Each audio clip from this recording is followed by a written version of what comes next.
أعوذ بالله من الشيطان الرجيم بسم الله الرحمن الرحيم قد أفلح المؤمنون الذين هم في صلاتهم خاشعون والذين هم عن اللغو معرضون والذين هم للزكاة فاعلون والذين هم لفروجهم حافظون صدق الله مولانا العظيم وصدق رسوله النبي الحبيب الكريم محترم معزز मुसल्लियान किराम अस्सलामु अलैकुम व रहमतुल्लाहि व बाराकातुहू।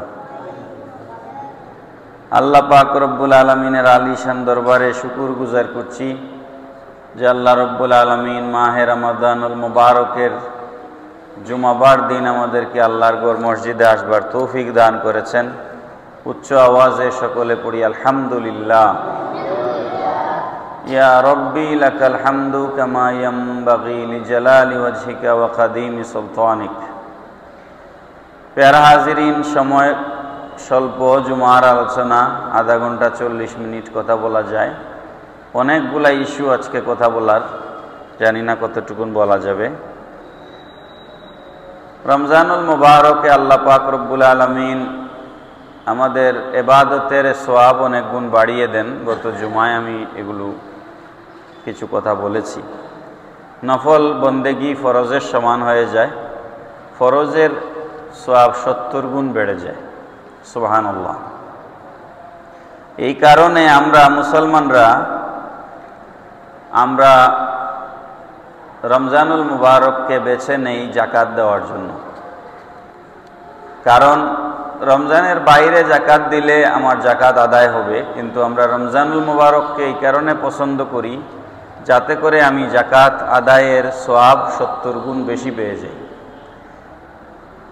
জাকাত ইসলামের 5টা রুকনের, 5টা পিলারের একটা হচ্ছে জাকাত। অর্থাৎ নামাজ যেভাবে ফরজ, রোজা যেভাবে ফরজ, ঠিক তদ্রূপ বিত্তশালী, অর্থশালী, মালে নেসাবের অধিকারী মানুষ যারা, তাদের উপরে জাকাত ফরজ।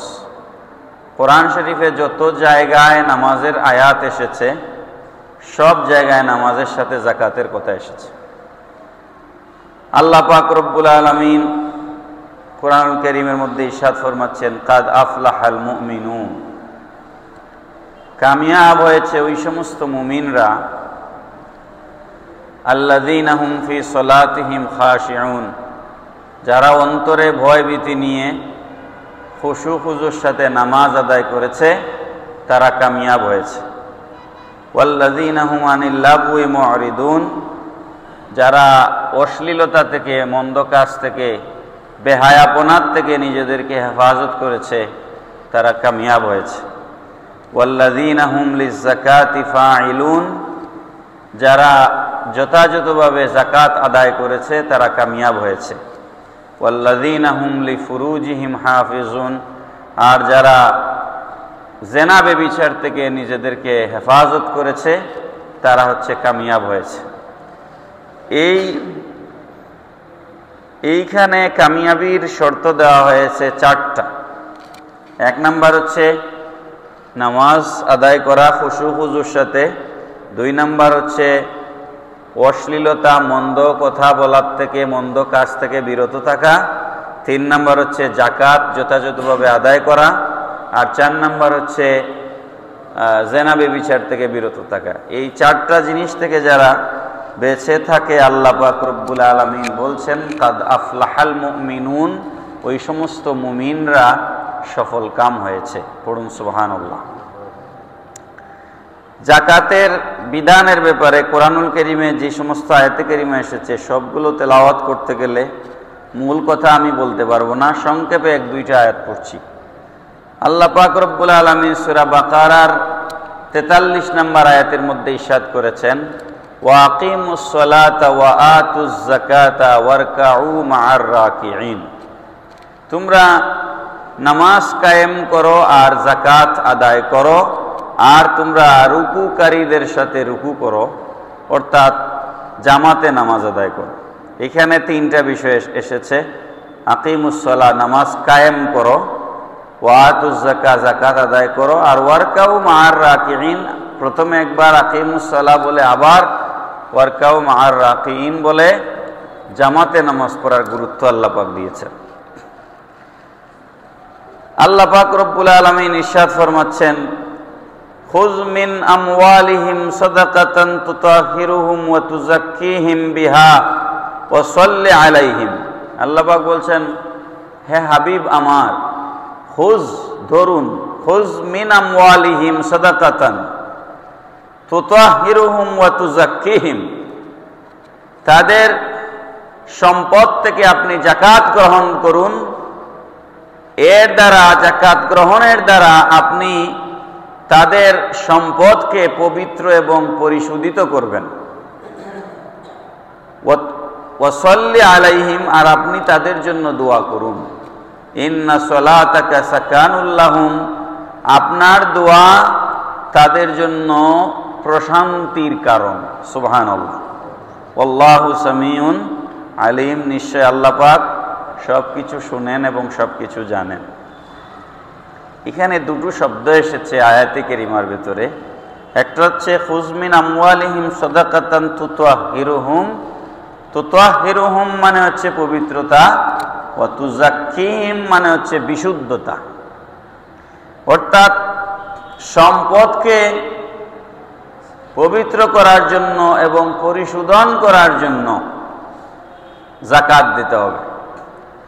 এই জন্য উলামায়ে কেরামগণ বা ডিকশনারিতে যাকাতের সংজ্ঞা লেখা হয়েছে। যাকাতের শাব্দিক অর্থ হচ্ছে, ডিকশনারিতে যেগুলো পাওয়া যায়, যাকাতের একটা শাব্দিক অর্থ হচ্ছে আন্নামউ। আন্নামউ মানে হচ্ছে বৃদ্ধি পাওয়া, আর একটা হচ্ছে আত-তাহারা মানে পবিত্রতা, আর একটা হচ্ছে আল বারাকা মানে প্রাচুর্যতা, বরকত হওয়া, আর একটা হচ্ছে আল মাদহু প্রশংসা। এগুলো হচ্ছে যাকাতের শাব্দিক অর্থ। আর অভিধানে যাকাতের অর্থ হচ্ছে কোনো দরিদ্র কিংবা হকদার কোনো মুমিন মুসলমানকে, মালে নেসাবের অধিকারী কোনো মানুষ, তার সম্পদ হিসাব করে সেই সম্পদের নির্দিষ্ট অংশ গরিব মানুষকে দিয়ে দেওয়া, এটাকে শরীয়তের পরিভাষায় বলা হয় যাকাত। এখন যাকাতের এই যে এক বই এক হুজুর লিখেছেন, এই বইটা হচ্ছে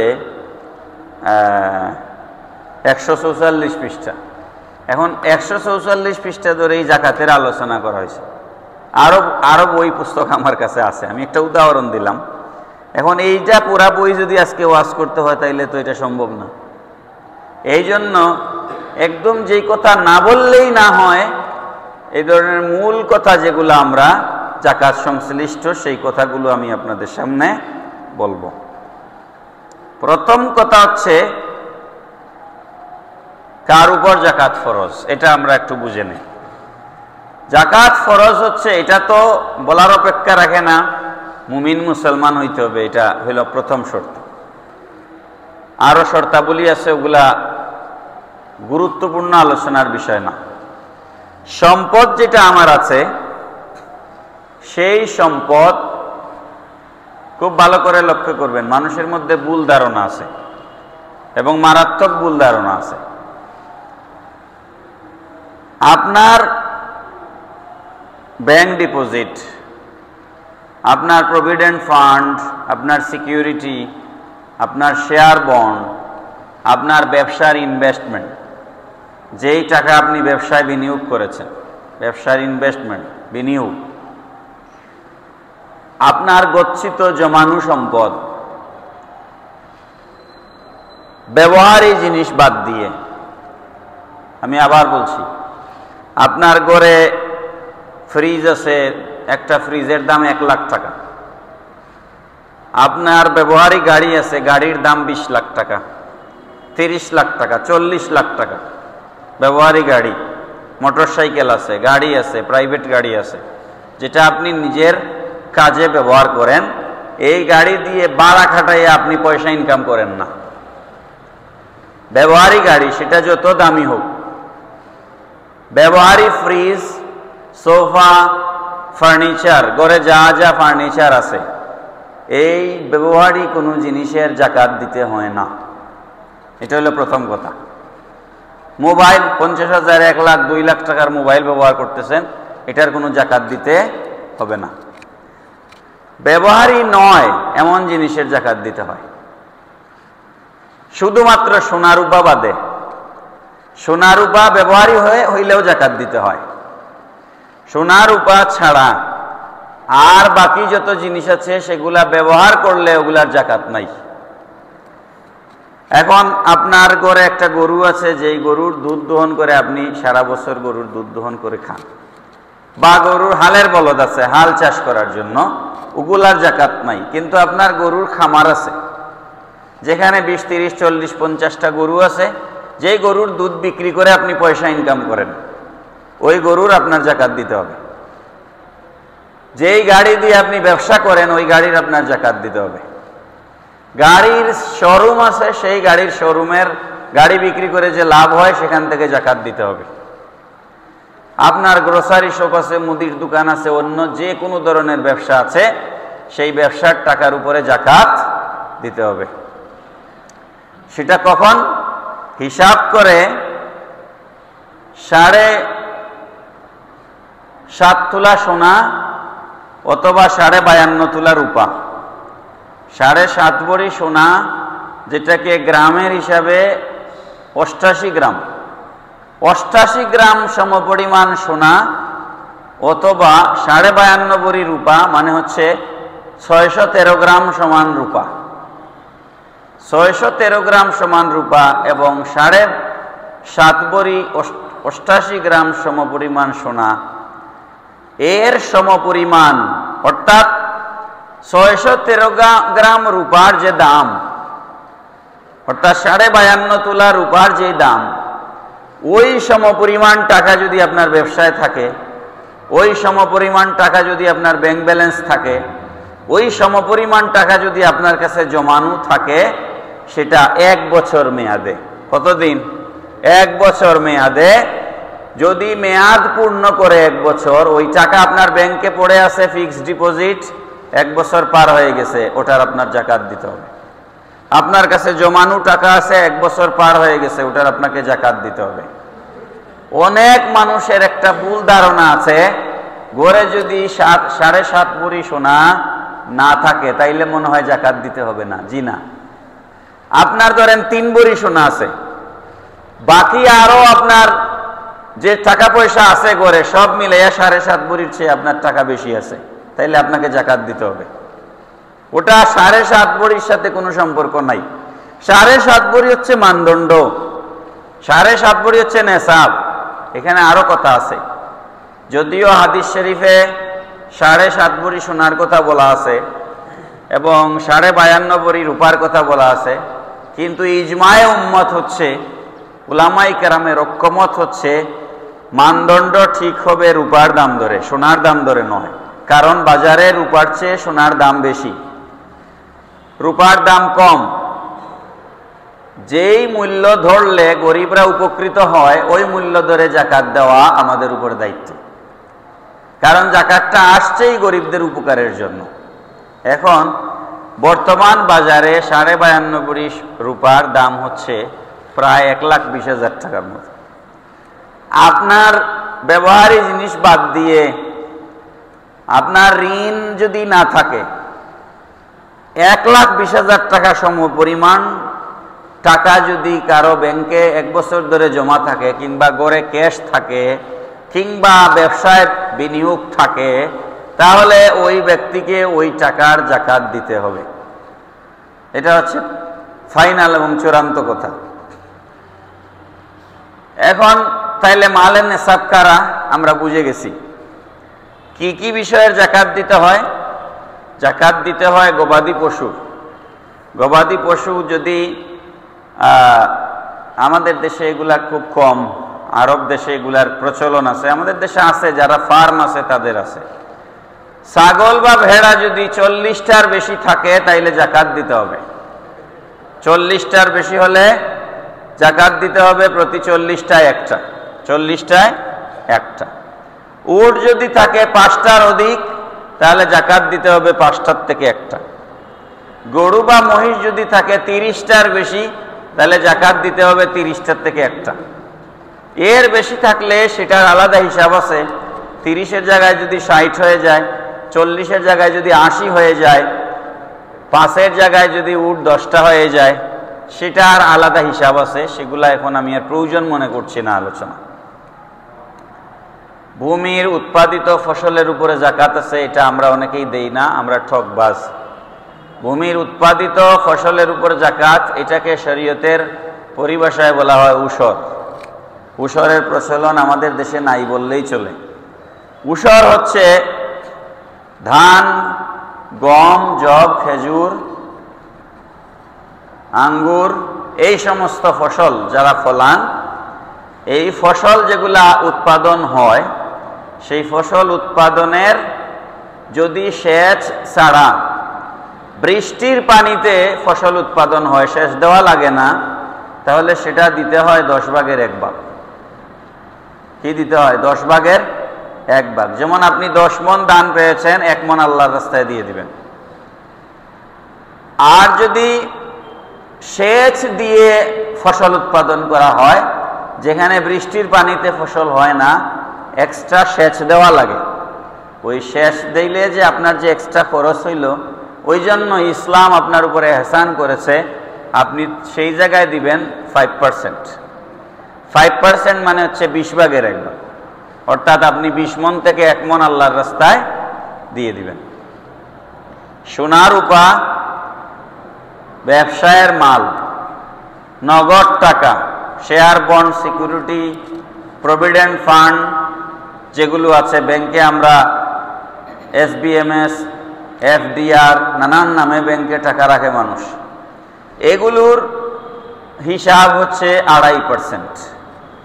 2.5% মানে 40 ভাগের 1 ভাগ। আপনি 1 লাখ টাকা থেকে 2,500 টাকা আল্লাহর রাস্তায় দিয়ে দিবেন। যদি আপনার 1 লাখ টাকা হিসাব করে, যেমন ধরেন আপনার কাছে হিসাব করে নেশাব পরিমাণ সম্পদ আসছে আপনার 5 লাখ টাকা, বোঝানোর জন্য বলছি, তাহলে 5 লাখ টাকার জাকাত আসবে 10,000 টাকা। না, কত? 5 দুগুণী 10, আর হচ্ছে 12,500 টাকা।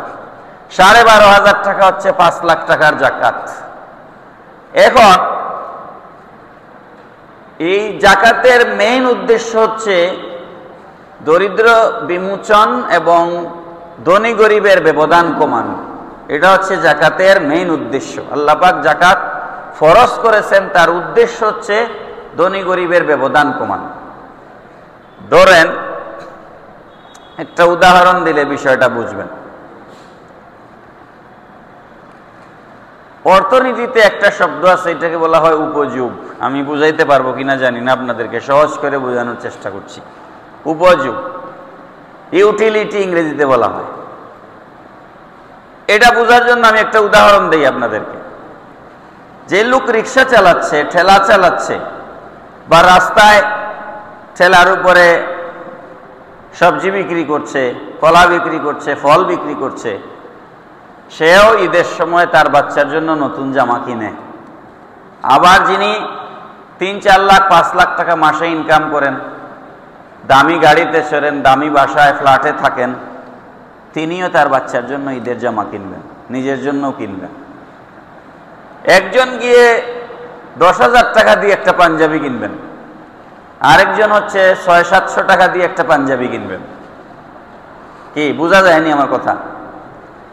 যিনি 10,000 টাকা দিয়ে পাঞ্জাবি কিনেছেন, তার উপযোগ হচ্ছে, তার ইউটিলিটি হচ্ছে, অর্থাৎ তার চাহিদা হচ্ছে 10,000 টাকার পাঞ্জাবি ছাড়া আমার শখ মিটে না। আরেকজনের 500 টাকার পাঞ্জাবিতে ওই 10,000 টাকায় তিনি পাঞ্জাবি কিনে যে আনন্দ পাচ্ছেন, একই আনন্দ 500 টাকায় আরেকজন পাচ্ছে। কি পাচ্ছে না? 500 টাকায় আরেকজন পাচ্ছে। এখন বিষয়টা খেয়াল করেন আপনি, একজন গরিব মানুষের কাছে 500 টাকার যে মূল্য, একজন ধনীর কাছে 10,000 টাকার সেই মূল্য। আমি কি বুঝাইতে পারলাম কথাটা আপনাদেরকে? একজন ধনী মানুষের কাছে 10,000 টাকার যে মূল্য, একজন গরিব মানুষের কাছে 500 টাকার সমান মূল্য। আপনার কাছে 5 লাখ টাকা, 5 লাখ টাকার আপনার কাছে যে মূল্য, যাকাত দাতা যিনি যাকাত দিচ্ছেন, যাকাত দাতার কাছে 5 লাখ টাকার যে মূল্য, যাকাত গ্রহীতা একজন গরিব মানুষ 5 লাখ টাকা হিসাব করে আপনি যখন তাকে 12,500 টাকা দিচ্ছেন, ওই 12,500 টাকা 5 লাখ টাকা থেকে কমে গেলে 5 লাখ টাকা যে এত বড় একটা অ্যামাউন্ট, সেই এত বড় একটা অ্যামাউন্টের উপরে 12,500 টাকা কমে যাওয়ার কারণে খুব একটা প্রভাব পড়ে না। কিন্তু 12,500 টাকা একজন গরিব মানুষকে দান করবার কারণে আপনি 5 লাখ টাকা পাইয়া যতদূর খুশি, একজন ধনী মানুষ 12,500 টাকা পাই একজন গরিব মানুষ সমান খুশি। কথা ঠিক না? সে ওই 12,500 টাকাকে অনেক টাকা মনে করতেছে, আপনার কাছে এটা সামান্য টাকা, কিন্তু তার কাছে এটা অনেক টাকা। এইভাবে ধনী আর গরিবের মাঝে আল্লাহ পাক একটা ভারসাম্য তৈরি করেন। এই ভারসাম্যের মেইন উদ্দেশ্য হচ্ছে যাকাত দেওয়া। এখন বিস্তারিত আলোচনা করবার সময় নাই, মন গড়া যাকাত দিলে হবে না। আমাদের দেশে যেই উপায়ে, যেই নিয়মে, যেই পদ্ধতিতে আমরা যাকাত দেই, এই পদ্ধতিগুলা বেশিরভাগ পদ্ধতি এই যাকাত দেওয়ার সঠিক ইসলামী শরিয়া মোতাবেক পদ্ধতি নয়। যেমন শাড়ি কিনে আপনি লাইন ধরাইয়া মানুষকে শাড়ি দিচ্ছেন, লুঙ্গি কিনে লাইন ধরাইয়া আপনি মানুষকে লুঙ্গি দিচ্ছেন, এগুলা যাকাত দেওয়ার সঠিক পদ্ধতি নয়। আবার অনেক সময় দেখা যায় যে ওই শাড়ি লুঙ্গি নিতে গিয়ে মানুষ পায়ের নিচে পৃষ্ঠ হয়ে অমুক এলাকায় অমুকের বাড়িতে যাকাত নিতে গিয়ে অতজন মানুষ মারা গেছে, এরকম পত্রিকায় টেলিভিশনে নিউজ হয় না? তো যিনি যাকাত দিচ্ছেন তার কিন্তু উদ্দেশ্য হাসিল হয়ে গেছে, কারণ তিনি চাইছিলেন যাকাত দেওয়ার মধ্য দিয়ে তিনি সমাজে পরিচিত হবেন, টেলিভিশনে তার নাম আসবে, পত্রপত্রিকায় তার নাম আসবে। আপনার মতো দুই চারজন মরে গিয়েও যদি তিনি টেলিভিশনে তার নাম উঠতে পারে, এতে তার কোনো অসুবিধা নাই, কারণ তিনি সামনে ইলেকশনে দাঁড়াবেন। কথা কোন ঠিক না বেঠিক? তাহলে এটা কি আল্লাহর ওয়াস্তে নেকির উদ্দেশ্যে যাকাত দিল না রাজনৈতিক উদ্দেশ্যে যাকাত দিল? রাজনৈতিক উদ্দেশ্যে যাকাত দিল। তার মকসুদ হচ্ছে আগামীবার সে ইলেকশনে দাঁড়াবে, আগামীবার সে নির্বাচনে দাঁড়াবে। সেই নির্বাচনে দাঁড়াবে দেখে সে এলাকার মানুষকে লাইন ধরাইয়া যাকাতের শাড়ি এবং লুঙ্গি বিতরণ করে, মাইকিং করিয়া টোকেন দিয়া। আখিরাতে ওই ব্যক্তি আল্লাহর কাছে কিছুই পাবে না, কারণ বুখারী শরীফের পয়লা হাদিস হচ্ছে ইন্নামাল আমালু বিন্নিয়ত। আপনি যেই উদ্দেশ্যে যেই নিয়তে যেটা করবেন সেটা আল্লাহর কাছে আপনি পাবেন। তো আপনার নিয়ত ছিল মানুষকে লাইন ধরাইয়া, এলাকায় কয়েক হাজার মানুষকে লাইন ধরাইয়া আমি শাড়ি লুঙ্গি বিতরণ করব, আর কয়েক হাজার মানুষ আমার তারিফ করবে, আমার গুণগান করবে, কয়েক হাজার মানুষের কাছে আমার নাম পৌঁছে যাবে, মানুষরা আমার জিন্দাবাদ দিবে, আর সামনের ইলেকশনে ভোটে আমার কাজে লাগবে। তো দুনিয়ায় যেটা পাওয়ার সেটা তো আপনি পাইছেন, ওই আখেরাতে কি আর কিছু পাওয়ার আছে? বলেন আছে? আখেরাতে আর কিছু পাওয়ার নাই। আপনি নিয়ত অনুযায়ী পাইছেন। আপনার নিয়ত ছিল মানুষকে আপনার দিকে আকৃষ্ট করা, এটা যাকাতের উদ্দেশ্য নয়। আমাদের দেশে ইসলামী রাষ্ট্র ব্যবস্থা কায়েম নাই। ইসলামী রাষ্ট্রের নিয়ম হচ্ছে রাষ্ট্র যাকাত আদায় করবে। কে যাকাত আদায় করবে? রাষ্ট্র। রাষ্ট্রের একটা যাকাত ডিপার্টমেন্ট থাকবে, রাষ্ট্রের একটা যাকাত বিভাগ থাকবে। সেই যাকাত বিভাগে রাষ্ট্রের নিয়োজিত কর্মকর্তা কর্মচারী থাকবেন, তারা যাকাত আদায়ের কাজে নিয়োজিত থাকবেন। তাদের বেতন যাকাতের টাকা থেকে দেওয়া হবে। এটা কোরআনের কথা, আমার ব্যক্তিগত কথা নয়। রাষ্ট্র জাকাত উসুল করবে রাষ্ট্রের কর্মকর্তা কর্মচারী নিয়োগ দিয়ে, এবং সেই জাকাতের টাকা রাষ্ট্র বিতরণ করবে। এটার কারণ কি? এটার কারণ হচ্ছে ব্যক্তি উদ্যোগে কেউ যদি জাকাতের পয়সা গরিব মানুষকে দেয়, তাইলে যে লোকটার কাছ থেকে একজন গরিব মানুষ জাকাতের পয়সা গ্রহণ করলো, সে আজীবন ওই মানুষটার সামনে ছোট হয়ে থাকবে। কথা ঠিক না বেঠিক? যার কাছ থেকে জাকাতের পয়সাটা নিল, সে আজীবন ওই মানুষটার কাছে ছোট হয়ে থাকবে, আর ইনি ওই ছোট মানুষটার উপরে আজীবন খুঁটা দিবেন, বড়ত্ব দেখাবেন যে আমি তো তোমারে পয়সা দিয়ে এটা করে দিয়েছি, ওইটা করে দিয়েছি। আসলে এটা উনার পয়সা নয়, জাকাতের ভাগ এটা আপনার নয়, এটা ওই গরিবের অংশ। পড়েন সুবহানাল্লাহ। সময় নাই সব কথা আপনাদের সামনে বিস্তারিত আলোচনা করবার। রাষ্ট্র যদি জাকাত ডিপার্টমেন্টের মাধ্যমে জাকাত বিতরণ করে, তাইলে কে জাকাত দিচ্ছেন, কার টাকা দেওয়া হচ্ছে, কাকে দেওয়া হচ্ছে, জাকাত দাতা গ্রহীতা কেউই আইডেন্টিফাইড হবেন না, চিহ্নিত হবেন না, যেই কারণে কেউ বড় এবং কেউ ছোট হওয়ার কোনো সুযোগ নাই। পড়েন না সুবহানাল্লাহ। এটা হচ্ছে জাকাতের মেইন ফিলোসফি। এখন আমাদের দেশে ইসলামী হুকুমত নাই, তাহলে আমরা কি করব? আমরা ব্যক্তি উদ্যোগে জাকাত দিব, তবে মাইকিং করে লাইন ধরাইয়া নয়, তাকে আপনার বাড়িতে ডেকে নয়, বরং আপনি তার বাড়িতে নিয়ে জাকাতের পয়সা দিবেন। এটা হচ্ছে নিয়ম। এটা হচ্ছে, কারণ তার পয়সা এটা, এটা আপনার পয়সা নয়, তার পাওনা আপনি আদায় করতেছেন, এটা তার প্রাপ্য। কোরআনুল কারীমে জাকাতের 8টা খাতের কথা বলা হয়েছে, এর বাইরে যাওয়ার কোনো সুযোগ নাই। এই 8টা খাতের বাইরে যাওয়ার কোনো সুযোগ নাই। এটা সারা জীবনের জন্য এই কথাটা মনে রাখবেন। সূরা তওবা আয়াত নাম্বার 60। কোন সূরা? সূরা তওবা আয়াত নাম্বার 60, 60 নাম্বার আয়াত। জাকাতের খাত পরিষ্কার বলে দেওয়া হয়েছে। আমি আবার কথাটা বলছি, বহুবার আপনাদেরকে বলেছি, কোরআনে কোনো শরীয়তের বিধান যদি স্পষ্টভাবে বর্ণনা করা থাকে, ওইটার জন্য বুঝার জন্য আর হাদিস শরীফে যাওয়ার দরকার পড়ে না। কথাটা কি বুঝছেন? কোনো আলেমের কাছে যাওয়ার দরকার পড়ে না, ইজমা কিয়াসের কোনো দরকার নাই, যেহেতু কোরআনে পরিষ্কার বলা আছে। তো কোরআনে জাকাতের 8টা খাত পরিষ্কার বলে দেওয়া হয়েছে।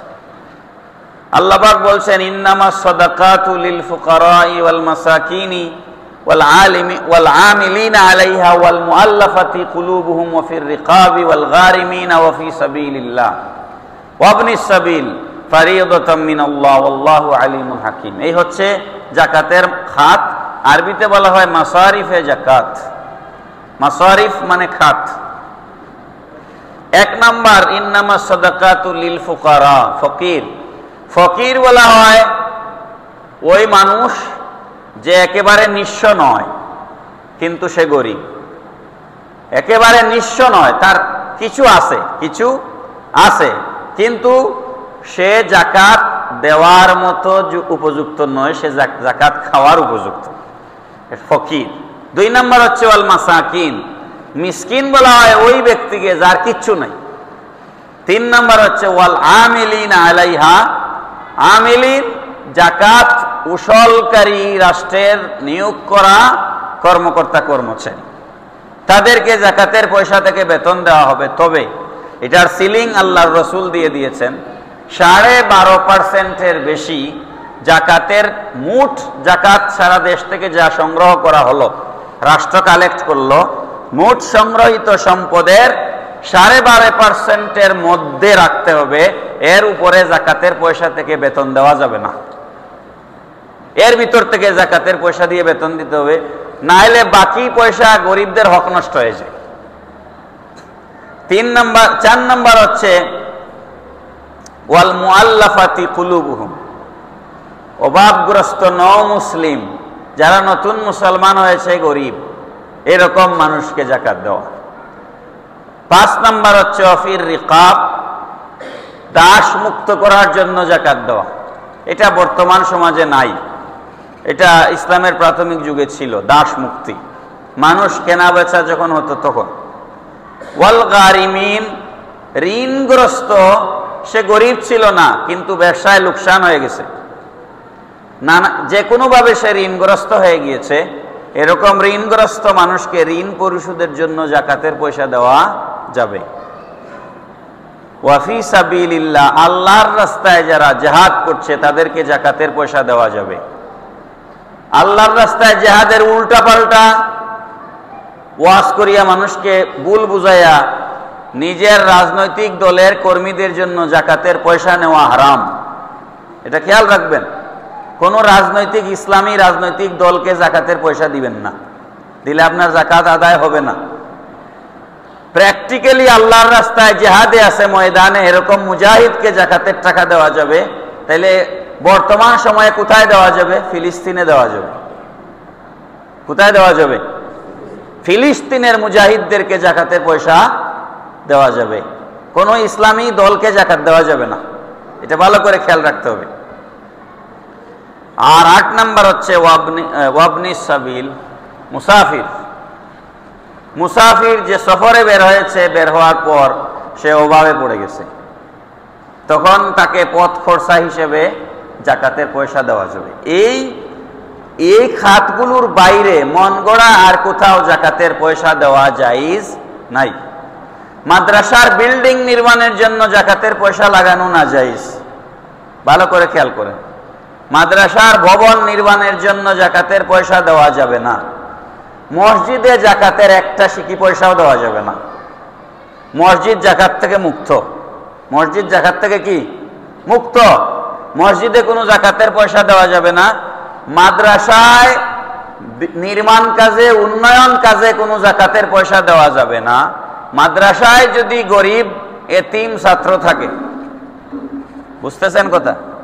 গরিব এবং এতিম ছাত্র থাকে, ওই ছাত্রদের ভরণ পোষণের জন্য, ওই ছাত্রদের খাবার দাবারের জন্য জাকাতের পয়সা দেওয়া যাবে, অন্য কোনো খাতে দেওয়া যাবে না। এই কথাগুলো পরিষ্কার মনে রাখবেন। তো যাই হোক, এই খাতগুলো করে আমরা হিসাব করে আমাদের জাকাত দিব। আর একটা রইল সদকাতুল ফিতির। এটা